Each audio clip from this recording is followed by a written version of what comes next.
Kung dati-rati kung ano-ano mga binabato sa mga Marcoses, ngayon po ay maikipagsanib puwersa na po kay Baby M.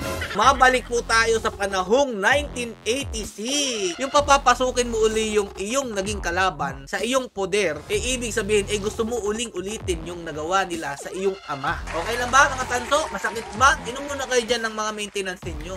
Masakit talaga ang katotohanan na ganito po talaga ang nangyayari sa ating bansa. O sino po yung mga gusto po na papasukin ng ICC ni Trillanes? Alam nyo po ba talaga kung ano yung mga pinagagawa ni dyan, mga tanso? Nakakalimutan nyo ba yung ginawa ni Trillanes? Bakit niya gustong papasukin yung ICC? Eto dahil kung wala kayong planong pabagsakin ang Duterte, bakit kayo naikipagkaibigan sa kalaban ng gobyerno? Alam nyo naman kung sino-sino yan mga idol. Aminin nyo man o hindi na nakiisa kayo sa akin noon sa pagsupalpal dito sa mga salot ng ating bansa ng kampo ni Joma.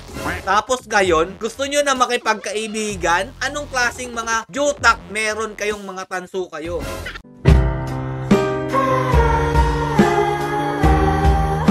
Yo, what's up mga lods? It's Mega Peps TV. Welcome back po.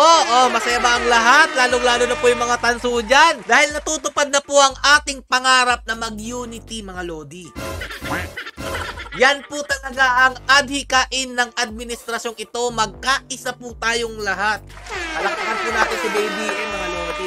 Tunay na unity mga lodi, naglalarawan po dito sa pinapakita natin na Unipink.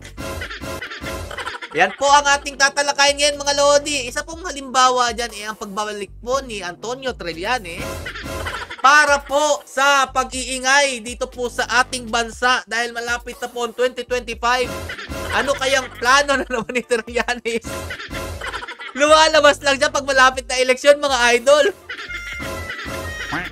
Ito pa po ang nakakagulat dyan, mga idol, no? Kasi sabi po dito sa Philippine Star, we have to set aside for a larger cause, which is the obliteration of the Duterte's forces. Former Senator Antonio Trillanes IV told Historicon on One News. Mga lodi, bravo talaga.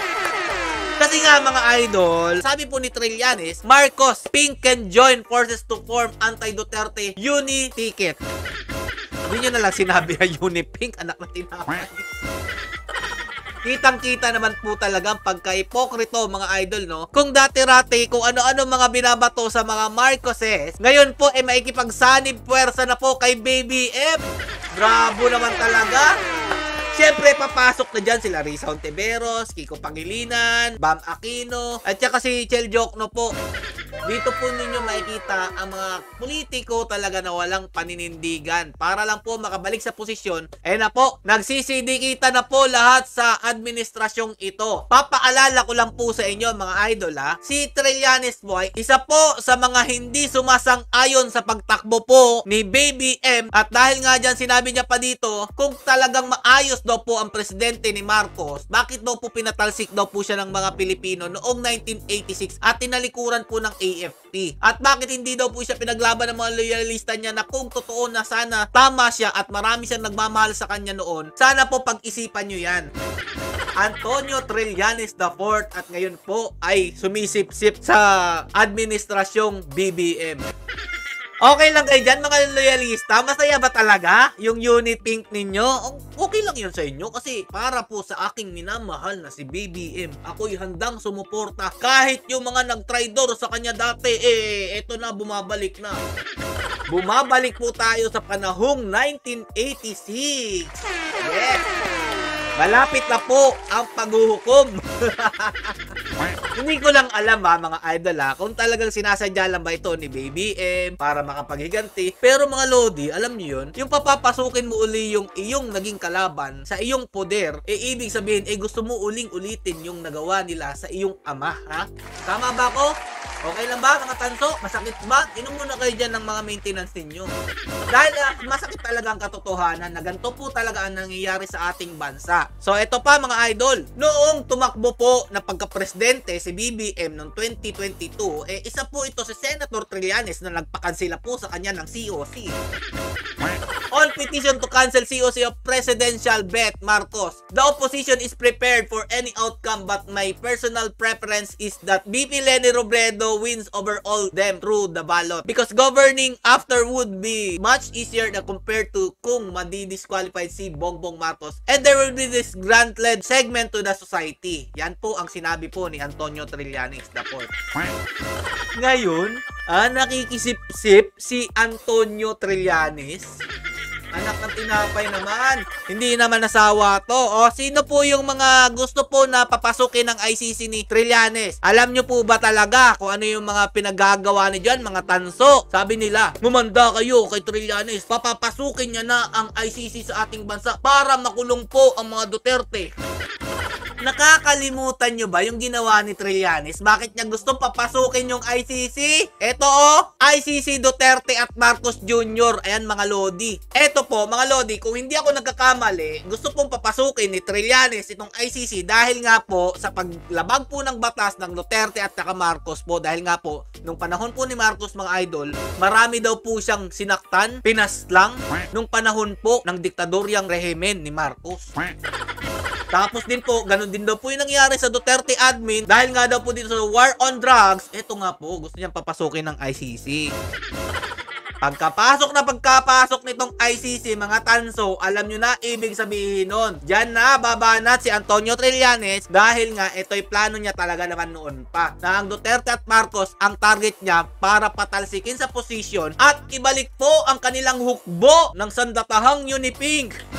Yan po ang hindi nakikita ng mga tanso. Hindi po ninyo maintindihan dahil basta po kumalaban sa mga Duterte, basta po ikasasakit ng mga DDS, masayang-masaya naman po kayo. O di ba? Totoo naman. Nasasaktan kayo sa mga sinasabi ko dahil totoo talaga itong nangyayari sa ating bansa. Dahil kung wala kayong planong pabagsakin ang Duterte, bakit kayo nakikipagkaibigan sa kalaban ng gobyerno? Alam nyo naman kung sino-sino yan mga idol. Aminin nyo man o hindi na nakiisa kayo sa akin noon sa pagsupalpal dito sa mga salot ng ating bansa ng kampo ni Joma. Tapos ngayon, gusto nyo na makipagkaibigan? Anong klaseng mga jutak meron kayong mga tanso kayo? Basta lang, para sa ikabubuti ng inyong pinaglalabang si BBM at saka si Romualdez, lalo na si Lisa, handa kayong maging syunga para lang magbulag-bulagan para ipagtanggol ang administrasyong ito na kahit na alam nyong may nangyayaring hindi na maganda, sinusuportahan nyo pa rin. Wala naman kasing hindi magandang ginagawa ang mga Marcos. Trabaho na ng trabaho ang mga Marcos para sa ating mga kababayang Pilipino. Ay, talaga lang? Kung inuuna ng Marcos administration ang ating kapakanan, mga kababayan natin dito, bakit nila inuuna? Mamulitika at siraan ang mga Duterte, yung usapan naman dito, unahin natin ang mga kababayan. Pero ano ginagawa? Namimigay ng mga bigas na may pangalan ni Romualdez, namimigay ng ayuda na may pangalan ni Romualdez, namimigay ng mga trabaho kuno na may pangalan po ng Lisa Marcos at saka Romualdez. Tapos, eto pa mga lodi, gusto nilang kaibiganin ang kampo ni Joma dahil nga po, ginangawa-ngawa nila dito ang pagpabagsakin ang mga Duterte. Kaya kampi na rin sila dito. After that, alam nyo naman ang kasunod niyan. Pag napabagsak na nila ang Duterte na malabo naman mangyari, eto naman po si Marcos ang kanilang pababagsakin. Alam nyo na yun mga lodi, dahil ang Unipink, nagsanib puwersa, kunyari man magkatotoo na gusto nilang patalsikin si VP Sara Duterte, sinong uupo kung walang vice presidente, di ba? Susunod nilang patatalsikin dyan ang ating presidente. Yan ang hindi nyo nakikita dahil masaya lang kayo sa mga nangyayari, ginagawa ng mga kakamping na noon ay kalaban, ngayon ikakampi na ninyo. Na real talk na naman kayo. Kaya kung ako sa inyo, mag-isip-isip na kayong mabuti dahil nalalapit na magkatotoo yung hinala ko na babalik tayo sa nangyari sa yumaong ama ni PBBM na pinatalsik na mga nagtraidor sa ating bansa. Stay safe mga idol and God bless you all. Happy Unipink mga idol! Peace!